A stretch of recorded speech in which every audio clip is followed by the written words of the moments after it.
In my effort to bring some context to this passage for you, I found the words of Diana Butler Bass to be helpful. Caesarea Philippi, she says, seems to be a significant detail.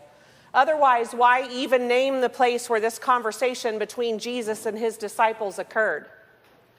We might see the larger claim being made through this text if we spend a moment understanding what this place was and what it meant.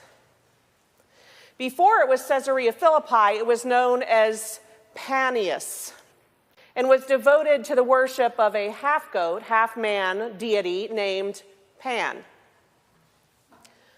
Just a few decades before our story, the Roman Emperor Augustus had placed governance of Pania in the hands of Herod the Great. To express his gratitude, Herod built a large temple made of white marble dedicated to his benefactor, Caesar Augustus. After Herod died, his son Philip inherited governance of the territory, and a rebranding commenced. Panias became Caesarea Philippi, named for Caesar Augustus and Philip himself. It was a place that represented the power of the empire and reiterated the values of imperial theology. Caesar is Lord, and Rome wins at all cost. We know that powers and principalities, most of all, are temporary. They shift in allegiance and alliance over moving from one source to another, one leader to another, ever fighting for control over resources and people, and they oppress in order to achieve their aims. The same cannot be said for God. It is clear that God does not work for power, but instead is always the source of it. Never needing to seek or shift when things change, God is always working, sometimes in secret, consistently in love to bring about God's kingdom.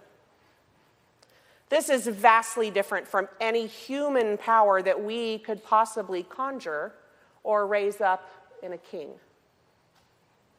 In Exodus, we hear that a king arose in Egypt who did not know Joseph. This king was determined to oppress the people and did so ruthlessly, the story says.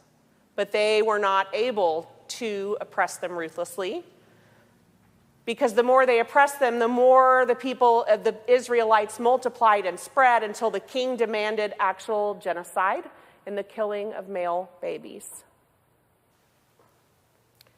That is a hard, hard read if you stop before the birth of Moses. If you stop reading before the beauty of the women who will not let it stand. Even Pharaoh's daughter participates in the saving of Moses. And might I say, thank God. We read that Moses was saved by God working through powerful women who overtly held no sway in society. But what we realize is that covertly, their power is far greater than anyone knows. In truth, we would not be here today but for those midwives who ushered in the lives of Moses, working in secret to subvert the law. In Matthew, we see that God reveals to Peter that Jesus is the Messiah. God uses Peter, of all people, to show a future that Christ has not even begun to live into. In fact, Jesus says to Peter in that moment, "There is no one on earth in flesh who could have told you this. It was God who revealed it to you." You see, up until that point in Matthew, Jesus had really revealed nothing. He'd maybe performed a miracle or two, but so far in the gospel, he has been teaching and telling parables and otherwise laying this groundwork. He hasn't even proclaimed any good news yet. He hasn't shared who he is at all, and it is for this reason that he swears Peter to secrecy. He tells them all, do not tell anyone. Jesus is also subverting, as the midwives were. Jesus in this moment is working in quiet to bring about God's reign. He is not yet ready to go public with his campaign.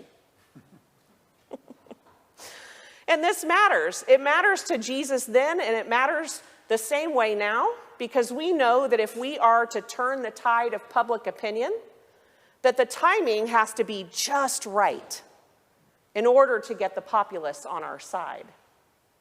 We know that if someone doesn't promote a platform or agenda in just the right way, that they will push against the powers that decide how we live and who gets to thrive. I wonder if Jesus understood that if he showed his hand too early, that his life might be lost before he had a chance to make an impact. And that if he waited too long, he might lose the disciples as well. You might say that Jesus has been closeted this way, that he's been waiting for the right time to be who he was brought on this earth to be. He is certainly waiting until it is safe before he reveals himself publicly. This is a story we hear of Moses as well. Moses is to be hidden. He has to bide his time until he is grown to begin living the life that was intended for him. Now, let me tell you that ministry doesn't come immediately for anyone. Prophets and people, for that matter, need time to grow, to become, to discern. So Jesus and Moses and Chuck and I both wait until their way is clear because they are at great risk, Moses and Jesus, not Chuck and I.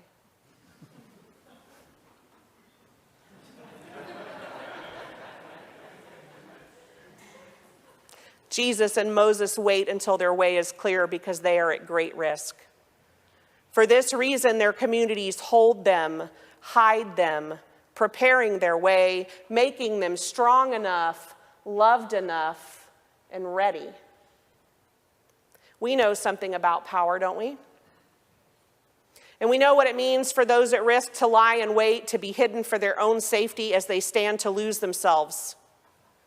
We've lost a couple of dear families from our congregation this year due to powers and principalities that threaten to bind on earth the glory brought to bear in each of God's people. Matthew tells us that what we bind here on earth, we will also bind in heaven.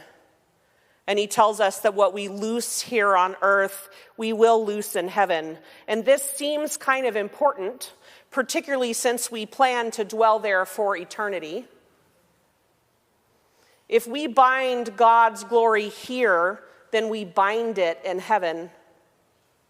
And if we loose oppression here, we will loose it in heaven. Now, before you become despondent, let me bring us to the epistle. It's from Paul's letter to the Romans.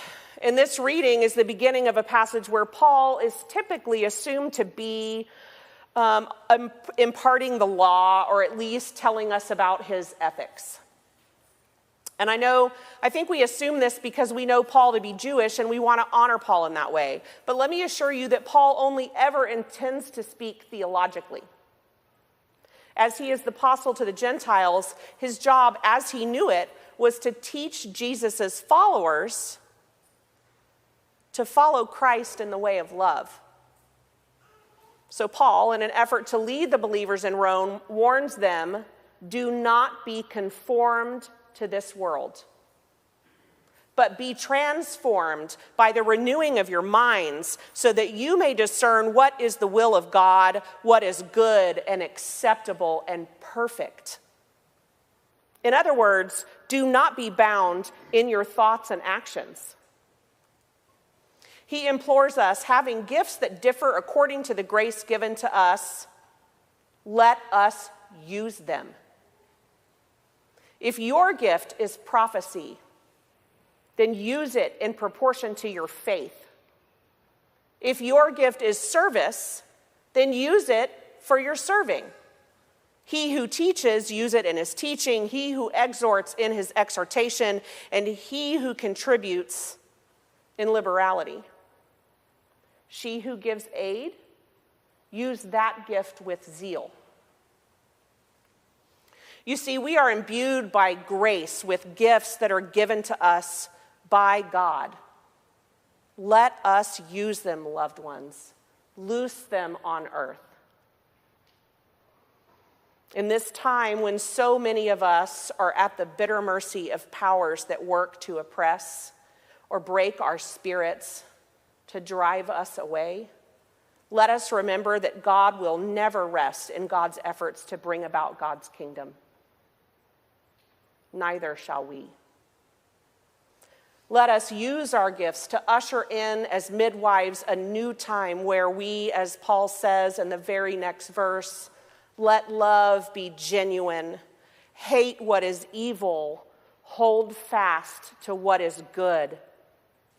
Let us usher in a time where we love one another with brotherly affection. Let us rejoice in the multitude expressions of God's great glory. Let us end oppression of those equally loved by God and celebrate every gift that is given by God's grace. Let us loose all of that on earth, that it may be loosed in heaven. To the glory of your name. Amen.